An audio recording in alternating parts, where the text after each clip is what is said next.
எல்லாருக்கும் வணக்கம். இன்றைக்கி கோவக்காய் ஃப்ரை எப்படி செய்கிறதுன்னு பார்க்கலாம். அதுக்கு அடுப்பில் ஒரு கடாயை எடுத்து வச்சுக்கிறேன். அதில் கொஞ்சமாக ஆயில் சேர்த்துக்கோங்க. இரும்பு கடாயாக இருந்தால் இன்னும் நல்லாயிருக்கும் ஃப்ரைக்கு.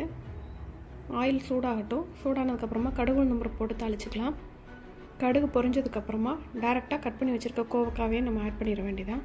கோவக்காய் வந்து இந்த மாதிரி தின் ஸ்லைசஸாக கட் பண்ணியிருக்கிறேன். பெருசாக கட் பண்ணியிருந்தீங்க அப்படின்னா சட்டுன்னு உள்ளே வேகாது, உப்பு காரம் இறங்காது.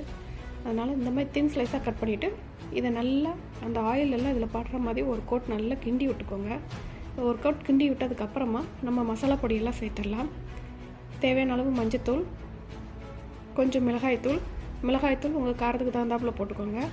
தனியாத்தூள் கொஞ்சமாக, அப்புறம் கரம் மசாலா தூள் இவ்வளவும் ஆட் பண்ணிவிட்டு கடைசியாக தேவையான அளவு உப்பையும் சேர்த்துட்டு மறுபடியும் ஃபுல்லாக கிண்டி விட்டுருங்க. இந்த உப்பு காரம் எல்லாம் ஈவனாக எல்லா காய்கறிகளிலும் படுற மாதிரி சமமாக நல்லா கிண்டி விட்டுறணும். கிண்டி விட்டுட்டு ஒரு லிட்டை போட்டு மூடி வச்சிட வேண்டியதாங்க. இதுக்கு நம்ம தண்ணி எதுவுமே ஆட் பண்ண போகிறதில்ல. தண்ணி ஆட் பண்ணால் கொஞ்சம் சாகியான மாதிரி இருக்கும். இது ஃப்ரை கொஞ்சம் தனித்தனியாக இருந்தால் தான் நல்லாயிருக்கும். இந்த மசாலா பொடி எல்லாம் தான் நீங்கள் ஆட் பண்ணி செய்யணும் அப்படிங்கிற அவசியம் கூட இல்லை. வெறும் மஞ்சத்தூள், மிளகாத்தூள், உப்பு மட்டுமே போட்டு செய்யலாம். அதுவுமே டேஸ்ட் ரொம்ப நல்லாயிருக்கும். உருளைக்கிழங்கெல்லாம் நம்ம வறுப்போம் இல்லையா, அந்த மாதிரி செய்யலாம். நான் இன்னைக்கு கொஞ்சம் டேஸ்ட் டிஃப்ரெண்ட்டாக இருக்கட்டுமே கொஞ்சம் ஸ்பைசஸான ஆட் பண்ணி நான் செஞ்சுருக்கிறேன். அவ்வளோதாங்க. எல்லாத்தையும் கிண்டிட்டு இந்த மாதிரி ஒரு லிட்டை போட்டு க்ளோஸ் பண்ணிக்கோங்க. நடுவில் கிண்டி விட்டுக்கோங்க. தண்ணி சேர்க்காதனால அடிப்பிடிக்க வாய்ப்பு இருக்குது. இன்னுமே கொஞ்சம் ஃப்ரை ஆகட்டும்.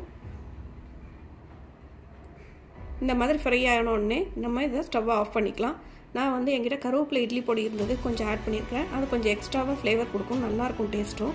இது கம்ப்ளீட்லி ஆப்ஷனல். உங்களுக்கு விருப்பப்பட்டால் நீங்கள் சேர்த்துக்கலாம். கருவேப்பிலை இட்லி பொடி இல்லைன்னா கூட வெறும் இட்லி பொடி கூட சேர்த்துக்கோங்க. கொஞ்சம் நல்லா சுருக்குன்னு காரசாரமாக சூப்பராக இருக்கும். இப்போ கோவக்காய் ஃப்ரை ரெடி ஆகிடுச்சுங்க. தயிர் சாதம், சாம்பார் சாதம், ரச சாதமோட டேஸ்ட் ரொம்ப அட்டகாசமாக இருக்கும். இந்த வீடியோ பிடிச்சிருந்தா லைக் பண்ணுங்கள், ஷேர் பண்ணுங்கள், கமெண்ட்ஸ் பண்ணுங்கள். மறக்காம நம்ம சேனலை சப்ஸ்கிரைப் பண்ணுங்க.